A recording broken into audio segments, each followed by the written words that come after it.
Radha Madhava Kunja Bihari.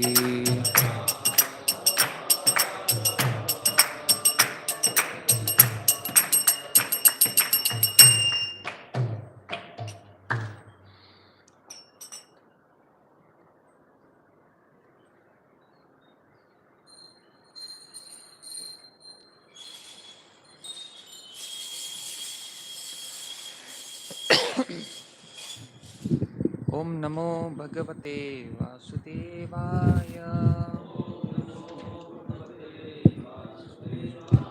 Om Namo Bhagavate Vasudevaya. Om Namo Bhagavate Vasudevaya.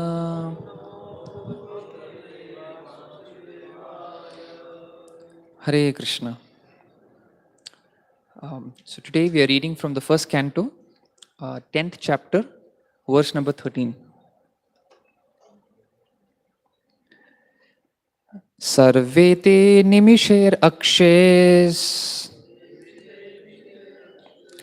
tammanu drutachetasah vikshanta sneha sambhaddha vichalas tatra sarve te nimisher akshes tammanu drutachetasah vikshanta sneha sambhaddha vichalas tatra sarve te nimisher akshes tammanu drutachetasah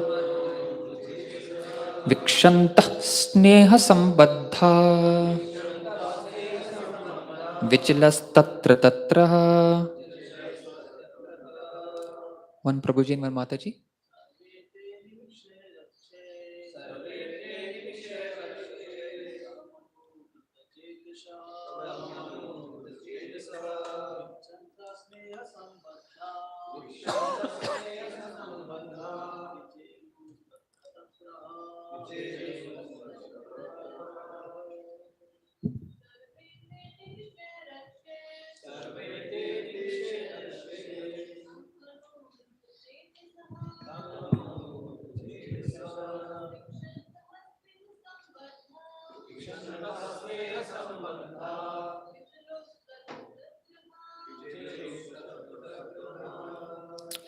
Word to word meaning, translation and purport by His Divine Grace A.C. Bhaktivedanta Swami Srila Prabhupada. Srila Prabhupada ki jai. Sarve, all. Te, they. Animeshahi, without twinkling of the eyes. Akshehi, by the eye. Tam anu, after him. Druttachetasaha, melted heart. Vikshantaha, looking upon him. Sneha sambadhaha, bound by pure affection. Vichilluhu, began to move. Tatra, here and there. Ha, so they did. Translation: all their hearts were melting for him on the pot of attraction. They looked at him without blinking their eyes, and they moved hither and thither in perplexity. Purport: Krishna is naturally attractive for all living beings because he is the chief eternal amongst all eternals. He alone is the maintainer of the many eternals. This is stated in the Katha Upanishad, and thus one can obtain permanent peace and prosperity by revival of one's eternal relationship with him, now forgotten under the spell of Maya, the illusory energy of the Lord.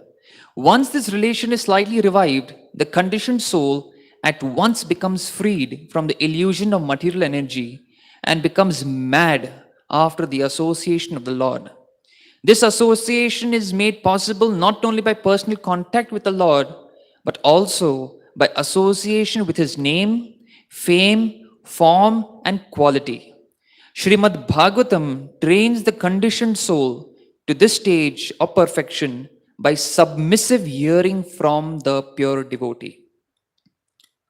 ॐ अज्ञानतिमिरन्दस्य ज्ञानाञ्जनशलाकया चक्षुरुन्मिलितं येन तस्मै श्रीगुरुवे नमः श्रीचैतन्यमनोभीष्टं स्थापितं येन भूतले स्वयं रूप कदा मह्यं ददाति स्वपदान्तिकं वन्देऽहं श्रीगुरोः श्रीयुतापदकमलं श्रीगुरून् वैष्णवांश्च श्रीरूपं साग्रजातां सहगना रघुनाथान्वितं तं सजीवं साद्वैतं सावधूतं परिजनसहितं कृष्णचैतन्यदेवं श्रीराधा कृष्णपादान् सहगना ललिता श्रीविशाखान्वितांश्च नमा ॐ विष्णुपादाय कृष्णपृष्ठाय भूतले श्रीमते भक्तिवेदांत स्वामी इति नामिने नमस्ते सारस्वती देवे गौरवाणी प्रचारिणे निर्विशेष शून्यवादी पाश्चात्यदेशतारिणे नमो महावदन्याय कृष्ण प्रेम प्रदायते कृष्णाय कृष्ण चैतन्य नामने गौरतुषे नमः हे कृष्णा करुणा सिंधो दीनबंधो जगतपते गोपेशा गोपिका कांत राधा कांत नमस्तुते तप्त कांचन गौरांगी राधे वृंदावनेश्वरी वृषभानुसुते देवी प्रणमामि हरिप्रिये वाञ्छाकल्पतरुभ्यश्च कृपा सिन्धुर्भ एव च पतितानां पावनेभ्यो वैष्णवेभ्यो नमो नमः जय श्री कृष्ण चैतन्य प्रभु नित्यानंद श्री अद्वैता गदाधर श्रीवासादि गौर भक्त वृंद हरे कृष्णा कृष्णा कृष्णा हरे हरे हरे राम राम राम हरे हरे मुखं करोति वाचालं पंगुं लंघयते गिरं यत्कृपा तमहं वन्दे श्रीगुरुं दीनतारिणम्. Hare Krishna. So first of all, I would like to seek the blessings of all the assembled Vaishnavas here.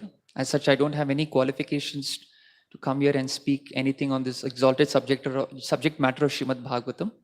But as a service to all the Vaishnavas, I will make a feeble attempt to try to glorify the Supreme Lord and his devotees for the purification of my heart and for the glorification of the Lord, and of course, for the pleasure of all the assembled Vaishnavas here. So this is a very beautiful verse. This is a very emotional series of verses that is coming in the Srimad Bhagavatam.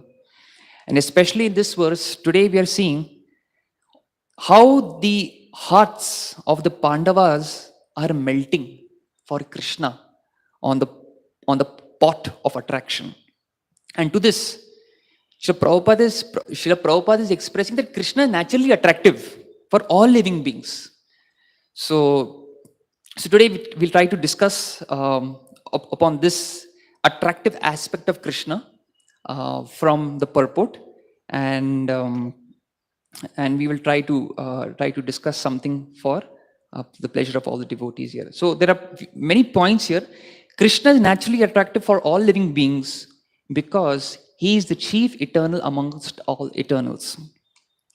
So Krishnadas Kaviraj Goswami Maharaj in the Chaitanya Charitamrita, he writes, Rishir Bhu Vachaka Shabdo Nascha Nivritti Vachakaha Tayor Aikyam Param Brahma Krishna iti abhidhiyate. So he says in the word Krish means the one who is the most attractive source of all creation. And the word na refers to the source of all happiness.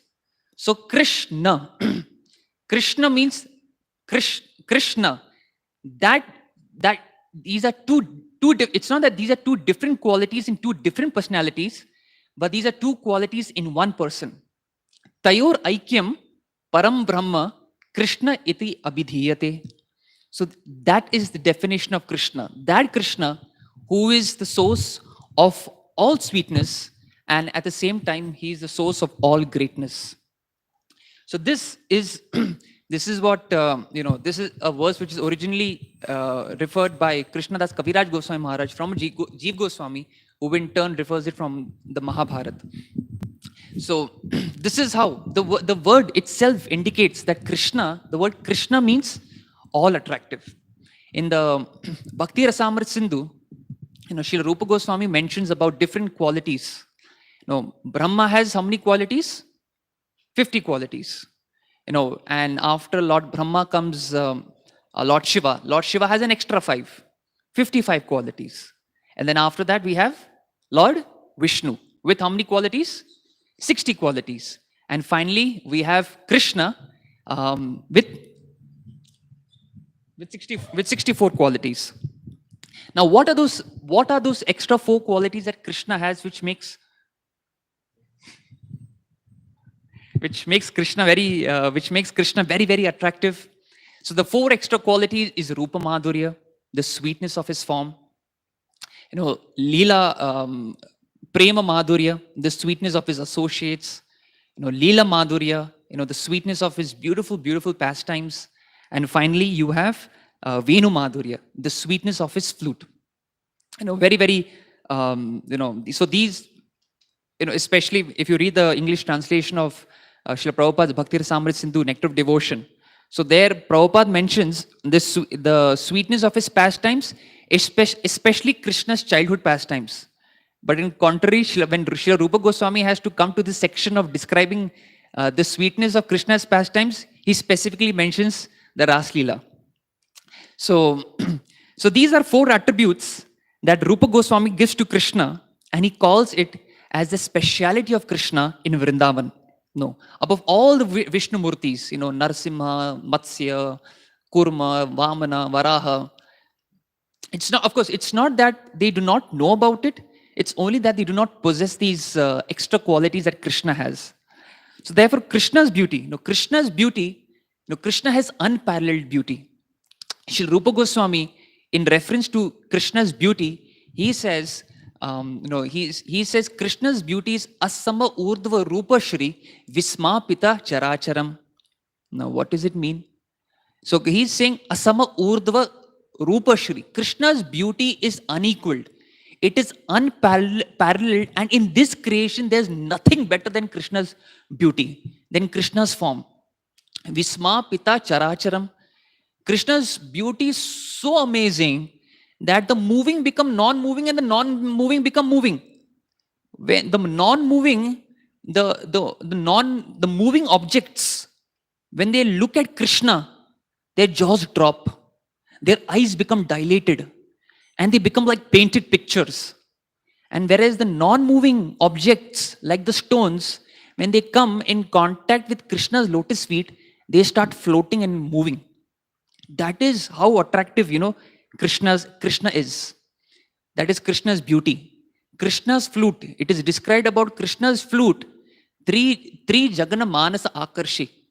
Krishna's playing of the flute on his lotus lips attracts the minds and the hearts of everyone in the 3 worlds, upper, middle, and lower planetary systems. So Krishna's flute is also unparalleled. And Krishna's beautiful pastimes, to which Srila Prabhupada specifically mentions. I was trying to find, is there any reference, to Krishna's childhood pastime? Prabhupada writes in brackets there, the childhood, especially the childhood pastimes of Krishna are so attractive. Recently, I was reading, and I was sharing, I think, with our Siddhesh Prabhu, when we were in Srirang, how attractive Krishna's pastimes are. So, especially his childhood pastimes. So I just happened to read it, a few days ago. So once Mother Yashoda, this entire Mrid Bhakshan Leela, which is so beautifully enacted by the Supreme Lord. So there, Mother Yashoda, what does she do? As soon as she gets the news that Krishna has eaten dirt, iti matra bhakshitevan, the coward boys are saying, Maya, Krishna has eaten dirt, and Krishna in Mother Yashoda, in anxiety for Krishna, she goes and she's about to chastise Krishna, and she chastises Krishna. Kasman mridam dantatman bhavan bhakshitavan raha. Why have you kasman mridam dantatman? No, you uncontrolled brat. In English you say brat. You restless child. Adantatman. Danta means controlled, but you uncontrolled child. What have you done? Then Krishna is looking here and there, and Krishna is saying, are you talking to me? Are you talking to me? Yes, you, Bhavan. What did I do? Bhavan, Bhakshitavan, you ate dirt. Now Krishna, Krishna is saying that, no, Maya, I never ate dirt. And you know that I normally don't eat anything alone. If at all I have to eat anything, I will eat it with my friends. Krishna is, so then Mother Yashoda is saying, no, not only that you have eaten dirt, you have eaten it alone. Raha. The word raha comes. And Krishna, this is a conversation that is happening between Krishna and Mother Yashoda through the medium of the eyes. That is what Srila Jiva Goswami reveals to us. Because if, just imagine it, Krishna at this point of time has to speak, no, Maya, I did not eat dirt, then all the dirt in the mouth would fall off. And then Krishna would have been caught. So there, Jiva Goswami reveals this conversation that is happening between Krishna and Mother Yashoda. So Mother Yashoda is saying, you have not only eaten dirt, you have eaten it alone. So then Krishna is asking, how do you know? How do you know that I have eaten alone? Vadanti. The gopis of Vrindavan are saying, this is the 10th canto of the 8th chapter. Till now, gopis have come to Krishna and told, Mother Yashoda, and told that your Lala is stealing butter from our homes. So Vadanti. They are saying, but then Krishna says that, they are your team. They are gopi, you are gopi, but I am gopa. So, no, this is not possible. But then Mother Yashoda is tavakaha. Not only them, your team are saying about it. Then Krishna is looking at Mother Yashoda and saying, Tavaka, my team, my friends are talking about it like this. They must be lying. Kumara, they are small boys. And according to Shastra, anyone who is below the age of 5 years generally don't say lies. Then Krishna is saying, no, Mother Yashoda, this is the land of Vrindavan, and everything, there are no rules and regulations are followed in this beautiful land of Vrindavan. Then Mother Yashoda is saying, Agraja, not only your friends, but Balram is also saying it. Balram is also telling that you have eaten dirt. What about that? Then Krishna is saying, really? Mother Yashoda is saying, Ete, indeed, you are the one who ate dirt. And at this point of time, Krishna is, then Krishna comes up with another beautiful story. He says, what do I tell you, Maya? How do I explain to you the pain of my heart? Everyone miss Balramji, what do I tell you about him? He's a racist. He is so proud of his fair complexion, and he makes fun of my dark complexion. And therefore, he's making this entire thing just to accuse me. Now, at this point of time, Krishna has sufficiently won over Mother Yashoda's heart. And Mother Yashoda starts feeling sorry for Krishna. Krishna, is that true? Are they really framing you? Are they trying to put you on a spot here? To this, Krishna says, Sarve Mithya. The beautiful verse that comes is, Naham Bhakshitaman Amba Sarve Mithya Abhisamshinaha Yadhi Satya Girhastari Samaksham Pashyame Mukham. Mother Yashoda, now after that, Mother Krishna is full in confidence telling, because she has now won the sympathy of Mother Yashoda. He's saying confidently that I have not eaten dirt. So these are such beautiful pastimes of Krishna, which certainly attracts the heart of the living entity. And then what to talk about Krishna's associates? It is Srila Prabhupada mentions many of his lectures, Kritya Punya Punja. Who are these associates? These associates who add so much of sweetness, flavor, and juice to the beautiful pastimes of Krishna, they have performed thousands and millions of lifetimes of Krishna Bhakti to be able to get that position, to be able to play with Krishna so intimately. So that is the beauty of Krishna's associates. So therefore, these Krishna's Krishna is so attractive. That is what Srila Rupa Goswami tries to prove through the Bhakti Rasamrit Sindhu. One of the qualities of which of Krishna is Vivida Adbhuta Bhashavit. Let us break this down. Vivida means different, innumerable. Vivida Adbhuta means astonishing. Bhasha means language, and Vit means to know. So Krishna is that personality, who astonishingly knows so many languages. He knows your language, he knows my language, he knows the language of the birds, he knows the language of the demigods, he knows the language of the insects. He also knows the language of silence in the form of Paramatma. So Krishna is astonishingly having so many beautiful qualities, and he's full of opulences. Just imagine, Krishna's knowledge. Krishna speaks 700 verses in 48 minutes. And that casual conversation that Krishna has with Arjuna becomes the biggest philosophical text of the Eastern wisdom, which many of the acharyas, to that extent even freedom fighters of our country, have commented upon. It is said there are 600 editions of the Bhagavad Gita. Such a famous text. Think about it. Krishna's strength. Krishna holds the Govardhan hill, like a mushroom, and he has such appetite for breakfast. Krishna eats mud, and he drinks forest fire. So just think about Krishna's strength. Krishna's fame is all amazing. Krishna's beauty is all amazing. Everything is so attractive about the all attractive. So that is Krishna. So this is what is Bhagavan. Bhaga means opulence, and Van is one who possesses these opulence. So and one who possesses. So undoubtedly, Rupa Goswami in his Bhakti Rasamrit Sindhu, he emphatically states that yes, Krishna is the all-attractive one. And that is what Srila Prabhupada is writing in the purport. That is what makes Krishna naturally so attractive because of the amazing, beautiful qualities that Krishna has. Now, if Krishna is so attractive, then one question that may be asked is that why my heart is not getting attracted to the all-attractive Lord? Which Kaviraj Goswami is saying the word Krishna itself means all-attractive. To which Prahlad Maharaj, in the 7th canto of the Srimad Bhagavatam, he says, our heart, it can be compared to iron filings. Yatha Brahmiti Ayo Brahman. Ayah means iron filings. Swayam Akarshi Sannidhav. The iron filings, and Krishna is compared to that powerful magnet. Now, iron filings, when they are in the proximity of the magnet, they do not think, oh, should I get attracted to the magnet? No, they spontaneously get attracted to the magnet. There is no question of it. Then why is that we are not getting attracted? Because our acharyas say, Prabhupada also says in the purport of that particular verse, our heart is right now is coated with rust. And what is that rust?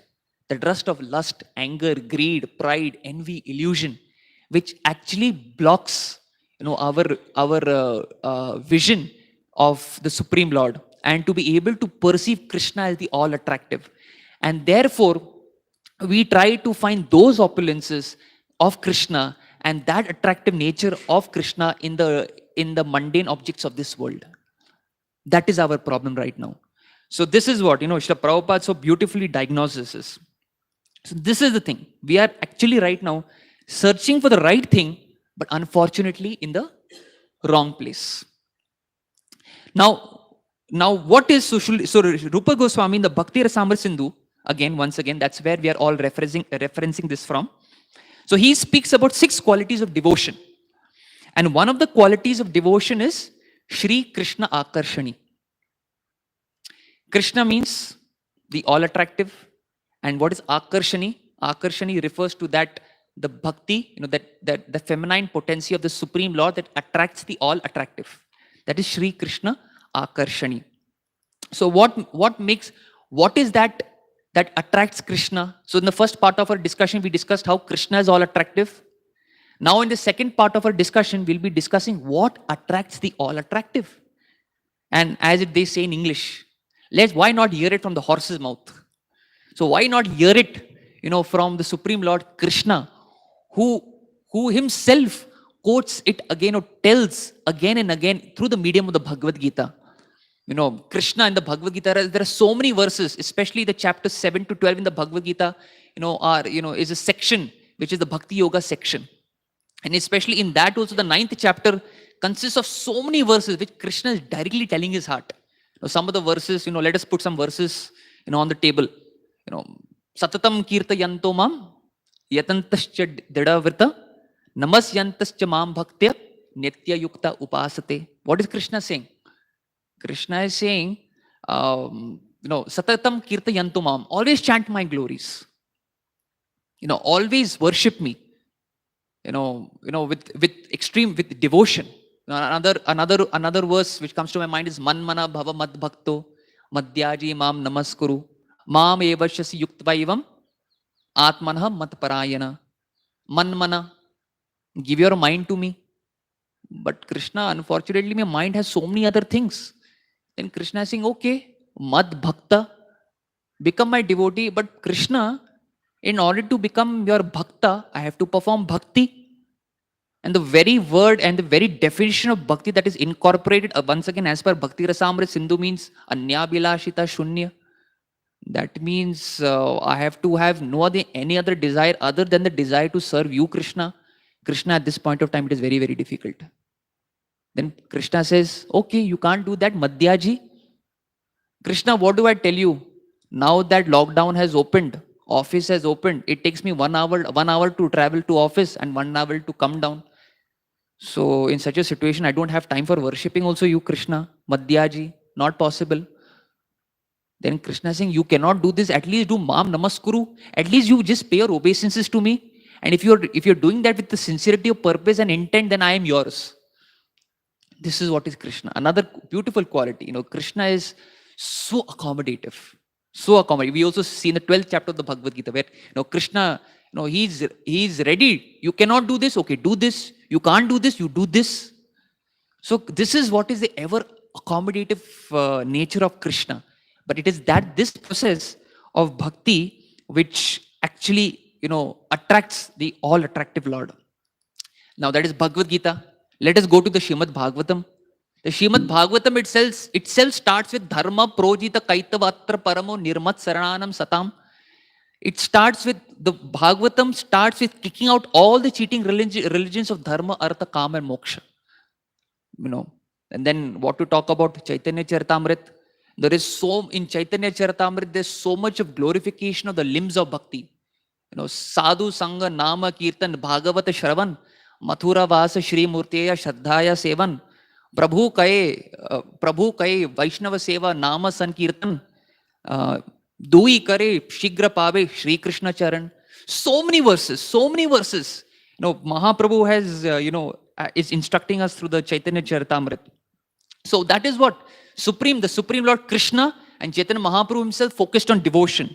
Advaita Acharya invoked Mahaprabhu through devotion. Shiva's Pandit chanted the whole day in devotion. He inundated the entire Nadirat with devotion. He went to South India. What did he preach? He preached devotion. And that explosion of that devotion resulted in Jagannath Puri. So that devotion, which starts in the Bhagavad Gita, goes through the pages of Srimad Bhagavatam through many examples, explodes in Chaitanya Charitamrit, in Jagannath Puri, and that devotion, Srila Prabhupada, in the pages of Leelamrit, takes it all over the world and distributes it to everyone without any discrimination. Srila Prabhupada ki jai. So that is the contribution of our Srila Prabhupada. So this is what. So undoubtedly, I'm sure now by this time we can understand how our Acharyas and Srila Prabhupada has, established the fact that yes, Krishna is all attractive, and the ways and means to attract Krishna is through the process of bhakti. So, now the third aspect of this particular discussion that we will have, or the third theme, I would say, is how in the third canto of the Srimad Bhagavatam, Kapaladev Muni is instructing Mother Devahuti in the three modes of bhakti. So bhakti in the mode of goodness, Bhakti in the mode of passion, and bhakti in the mode of ignorance. Now after now third canto explains the three types of bhakti in three modes. But the fourth canto of the Srimad Bhagavatam deals with examples for each in order to illustrate these 3 points. What is the first story that the fourth canto starts with? The story of Daksha. Daksha, he is given as an example of that person who performs bhakti in the mode of ignorance. Very beautiful story that comes in the Srimad Bhagavatam. But of course, in the interest of time, we will not go through the story. But what we learn from Daksha, how we understand bhakti in the mode of ignorance. What is the impetus? Envy, hatred, and anger. That is what is the nature of bhakti in the mode of ignorance. And Daksha, when he had entered the assembly, what did he do? Because of his envy towards Lord Shiva, he blasphemed Lord Shiva. He offended Lord Shiva.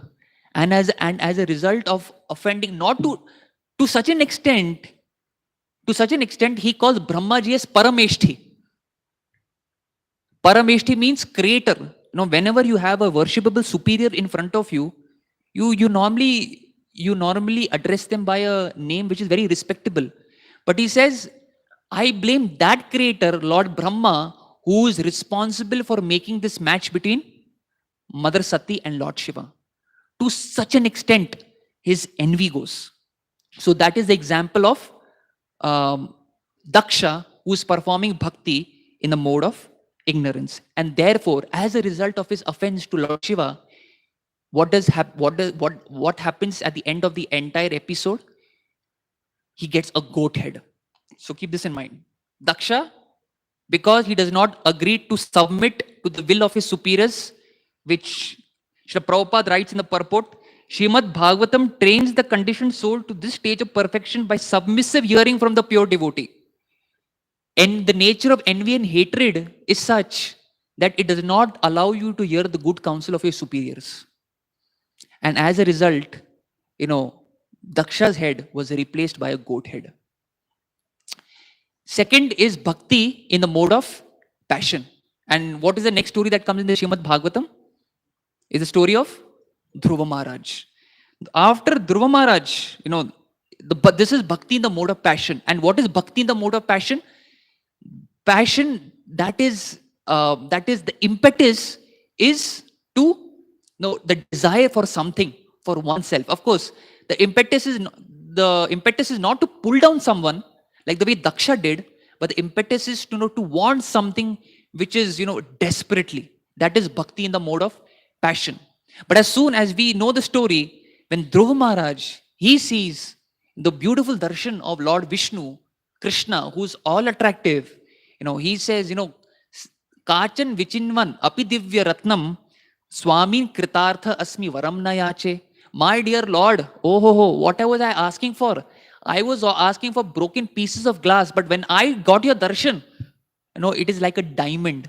And now I regret. I deeply regret in my heart what was I asking for. So this is the example of bhakti in the mode of passion. And now finally, bhakti in the mode of goodness, or bhakti in the mode of goodness and pure goodness. There are striking similarities between the two. But the next story that comes is the example of Prithu Maharaj. And Prithu Maharaj, we know the story of Prithu Maharaj, that how Prithu Maharaj had conducted how many yagyas? 99 yagyas. He had made 99 runs and he would just shout of one of a century. But the glory of Prithu Maharaj is that he was ready to submit to the will of the Vaishnava. He was ready to submit to the will of Lord Brahma. Lord Brahma came and told that Prithu, even by performing the 100th yagya, he had the qualification to become Indra. But he was ready to submit to the will of Lord Brahma. And as a result of doing that, he went back to Godhead. So therefore, the fourth canto of the Srimad Bhagavatam is a transition from goathead to Godhead. This is what the fourth canto of the Srimad Bhagavatam, If If we agree to submit to the will of the superiors, of our superiors, our spiritual superiors, ready to forego our plans, ready to forego our desires, ready to forego our egoistic pleasures and submit, then we will be following in the footsteps of Prithu Maharaj, and as a result, we'll go back to Godhead. But if we don't, then we will have to cut a sorry figure like Daksha, and as a result, get our head cut in shame and get it replaced by a goat head. This is what is the summary, sum and substance of the fourth canto. And this is also perfectly is illustrated in the crest jewel of all, that is in the 10th canto of the Srimad Bhagavatam. We see Govardhan Leela. Everything is perfect there. The cows are perfect, Yamuna is perfect, Govardhan is perfect, the sacrifices is offered to Indra is perfect, the villagers who are residing there are perfect, but Krishna comes and changes the plan. He changes the plan. Just like Prithu Maharaj was ready to submit by submissively hearing from a pure devotee. That is what Srila Prabhupada is writing in the last line of the purport. In a very similar manner, Krishna comes and changes the mathematical equation altogether. Krishna comes and changes the plan. And what does he say? That all of you all will not worship Indra today. All of you all will worship Govardhan. And this is what is the definition of a Varajivasi. A Varajivasi is one who is ready to change his plans according to the dynamic, ever-changing plans of Krishna. The word Vrajavasi means, one definition of the word Vrajavasi means one who resides in Vrindavan. But the other definition of Vrajavasi from the viewpoint of the false ego, Vraj means to move. Vraj means to move. Vrajavasi means, from the viewpoint of the false ego, that devotee or that person who's ready to bend, who's ready to alter himself, who's ready to change himself as per the ever dynamic changing plans of Krishna. And that is Vrajavasi. And that is what Prithu Maharaj did. And that is what the Vrajavasis of Vrindavan did. And that is what, in this verse, why is the Pandavas' hearts melting attraction for Krishna? The reason is because they were ready to bend. They were ready to submit to the will of Krishna. At no point of time the Mahabharata you will see that the Pandavas questioned Krishna. Krishna, why did you do this with me? Right from the time when they were exiled till the time of the ghastly war of Kurukshetra took place, they never questioned Krishna, why me? They were ready to undergo every difficult circumstance because that was the desire of Krishna. So therefore, in the true sense, they were actually Vrajavasis. And therefore, in our life, think, we can give an example. Think about, I'm sure many of you must have, as a child or as a teenage, must have played the game of football. Correct? Now, what happens, I'm sure none of you must be playing, but at some point of time, in the game of football, what happens? You have a goal post, correct? And what do you have? The ball, and you are supposed to dribble around with the ball, and boom, and we hit the goal post, and that's a goal. In a very, very similar manner, we may dribble the ball of our plans and actions, and we may hit a goal. That goal post at that point of time can be compared to bhukti and mukti. Yes, you will get, as a result, you will get material enjoyment and liberation. But bhakti has a different mathematical equation altogether. In bhakti, as soon as you dribble with the ball of your actions and your plans, and you are about to hit the goal, you see the goal post is missing. You go around and see, where is the goal post? Where is the goal post? And you see that Krishna has taken the goal post and placed it somewhere else. And once again, you take the ball of your plans and actions, dribble it, and once again you go towards the goal post, and you see that the goal post is once again missing. What is happening with me? I have so many ideas and plans, but every time I am ready to make the final kick to get the ball into the goalpost is missing. So Krishna, it does not depend in this game of soccer or bhakti how many goals you have hit. But according to Krishna, that person is the winner who is ready to again and again change his plans, ready to once again dribble the ball towards the goalpost. In other words, that person is a Varajiwasi, who is ready to change his plans. So this is what is also perfectly illustrated. And therefore, when such a person is ready to do such a thing, Krishna announces such a person as the winner of the match. He is not a loser. No, in the material world, when we play the game of soccer, if you don't hit the goal, you are a loser. But in Krishna's eyes, you are not a loser, you are a winner. Now, since we've already talked about football, let us go to the game of cricket now. Let us go to the game of cricket. In cricket also, especially in India, cricket is a religion. I remember, Maharaj was once, His Holiness Radhanath Maharaj. One boy got up and told Maharaj, cricket is my religion and Sachin is my God. And then Maharaj said that I don't know about your Sachin, but Sachin Nandan is my God. So yes, so we see, cricket. Cricket, in the game of cricket also, in cricket we have a 5-day test match. But before a person can go to the international level and play, what is the prerequisite? Practice. And where is that practice done? The practice is done in the nets. In the nets, you have an entire environment where the nets are there, and you are being, ball after ball is being thrown.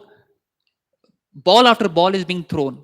So this material world, the net practice can be compared to this material world. And the test match is what is the spiritual world. So right now, all of us are doing what? Net practice. And many of times, the balls that are thrown to us may be unplayable. Some of them could be googlies. Some of them could be yorkers. Some of the balls that may be thrown to you, in the form of chastisements, in the form of purification, in the form of corrections by our superiors. We should not say, what is this? What kind of ball have you thrown to me? What is this? But the spirit of a good batsman, when he sees such a nice ball coming, he says, well played. Good ball. Do it again. So therefore, the bowlers in our life can be compared to the Vaishnavas. Vaishnavas, during our interactions, there could be some ego clashes. But we understand when such a ball is thrown to us, we understand that it's a good ball. And therefore, Krishna has thrown such a ball for my purification. So therefore, we need to understand. So therefore, we should offer the independence of our false ego at the lotus feet of Krishna. And that is why Krishna is called Madhusudan. Bhaktivinoda Thakur, one explanation of Madhusudan is that Krishna who killed the Madhu demon. But another explanation that Srila Bhaktivinoda Thakur gives is Madhusudan also means, Madhu means sweet. And Madhu, our false ego, is as intoxicating and as sweet as honey to us. And therefore, when Prithu Maharaj agreed to submit to the will of Brahma, he got the darshan of Lord Vishnu, and as a result went back to Godhead. In a very similar manner, when we are ready to give up the intoxicating sweet flavor that the false ego induces within us, and that can be done by the mercy of Krishna. And how do we access that mercy of Krishna? By submissively hearing from the pure devotee of Krishna. And that is what today Srila Prabhupada is writing in the last line of this purport. So therefore, we become humble in the association of Vaishnavas, and therefore we should not hold anything against the Vaishnavas, because the Vaishnavas are our well-wishers. And so therefore, we have two choices. Either we take the path of Daksha, who could have received good counsel, but because of the envy and the hatred in his heart, he disrespected his own superior. That same superior, Brahma, Prithu Maharaj, Daksha, same superior. But that same superior, when it came into the case of Prithu Maharaj was ready to submit to the will of Brahma, and as a result, he went back to Godhead. So, thank you very much. This is, it is easy to talk, big things sitting on the Vyasasan, but I am a practitioner who is struggling with anarthas. So I request all the devotees to kindly pray for me that I also one day, inculcate this mood of a Vrajavasi, where when oppositions, when things come upon me, I am ready to ever change my plan according to the will of my superiors. Srila Prabhupada ki jai, Grantaraj Shrimad Bhagavatam ki jai, Nitai Gaura Premanande, Hari Hari Bo.